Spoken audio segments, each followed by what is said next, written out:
Good morning. Well, Sandy Williams is a one-woman operation as she has played a very crucial role in the Black community in Spokane for the past 4 years. Readers say her newspaper is one of the reasons Spokane is steadily becoming a more inclusive community. It gives us such a different perspective than any of the other newspapers.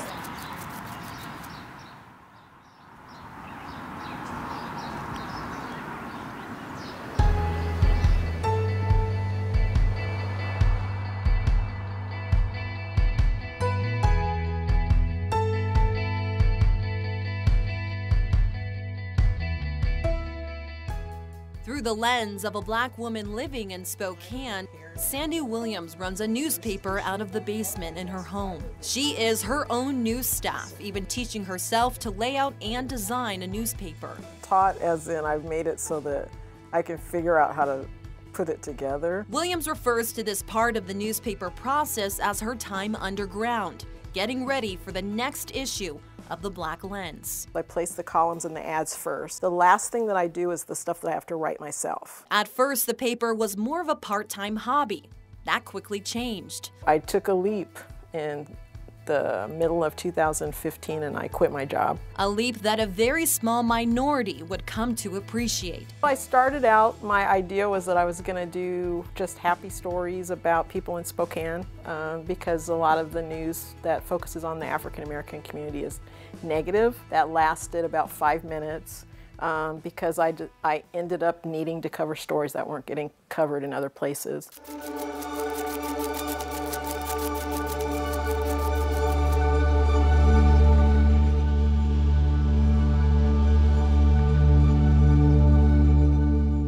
That first story printed on the front page of the very first issue of the Black Lens. Williams could not ignore the release of a Department of Justice review of excessive force used by the Spokane Police Department. This report surfacing 8 years after the death of a white man beaten at the hands of a Spokane police officer. But what stood out to her in that report was a section on race, stating that there were no racial disparities in SPD's use of excessive force. So I read the report.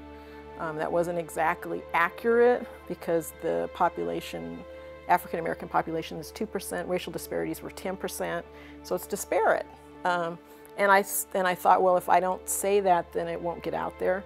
So that became the first story, and so in that moment, it was like one of those moments where in that moment the paper took a turn from sort of being this sort of casual kind of let me tell happy stories to I think there's a role for me to tell stories that aren't getting told.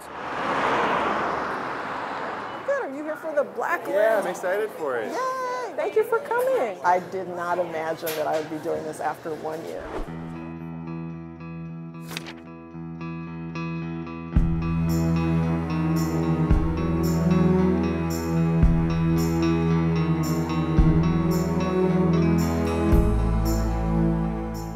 4 years later, and Williams has gained a community of readers happy to celebrate the 4-year anniversary of the newspaper she nurtured into a conversation, bringing many together. When there's a small population, it's hard to connect with each other, it's hard to find each other, it's hard to know what's going on. Communities feel comfortable and feel empowered when they have an ability to communicate and connect with each other. A power producing great force as a crowd of supporters fill a restaurant to standing room only. You do a great job. Thank you very much. Just someone else's story. I can't live that story, so I get to hear what other people think. I just think it's important for us to have a voice, and I think that Black Lens is a newspaper that lets us have a voice.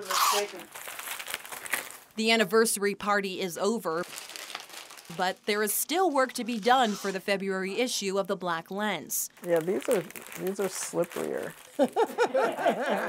That is if you call stuffing papers in good company work. I think we have a good time. I never knew that she was going to grow up and be like this, you know?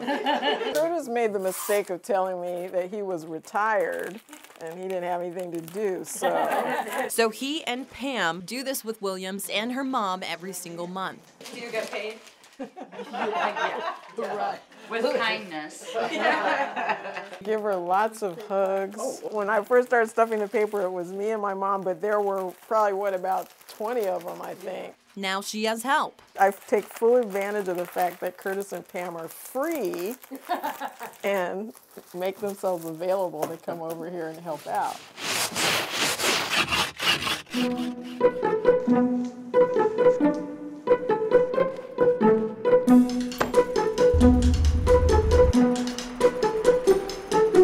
Now comes the hard part.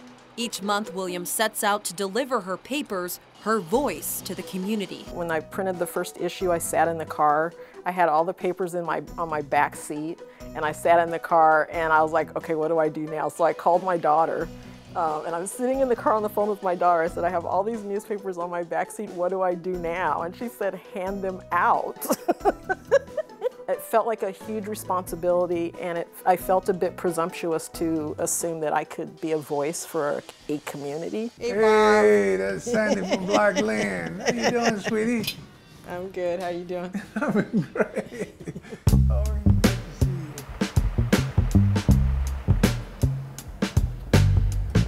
I've been here for 40-some years, and I've never seen a black-owned newspaper like this one here. It gives a lot of information to the black citizens of the country and the black residents of Spokane. When I bring the papers, you know, like people get really excited. That's really fun for me. I love when someone approaches me and says, hey, you know, I read something or I saw something, I never knew that. Sandy, I never knew that. The other side, there's been a little bit of pushback.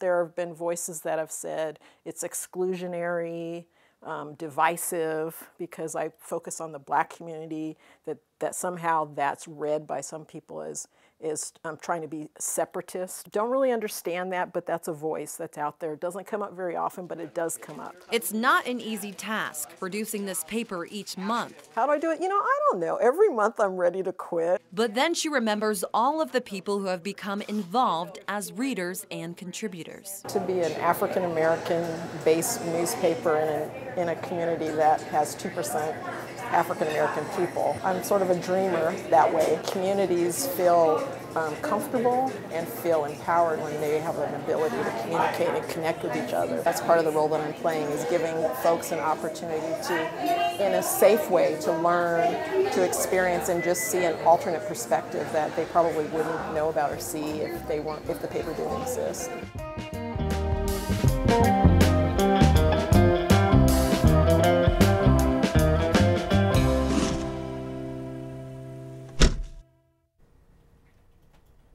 Williams delivers her newspaper to several businesses in the community, so many of you have probably seen it around town. If you're interested in becoming a subscriber, we will have a link up on our website soon at KREM.com. I'm live here in the newsroom. Kiara L. Fallon, KREM 2 News.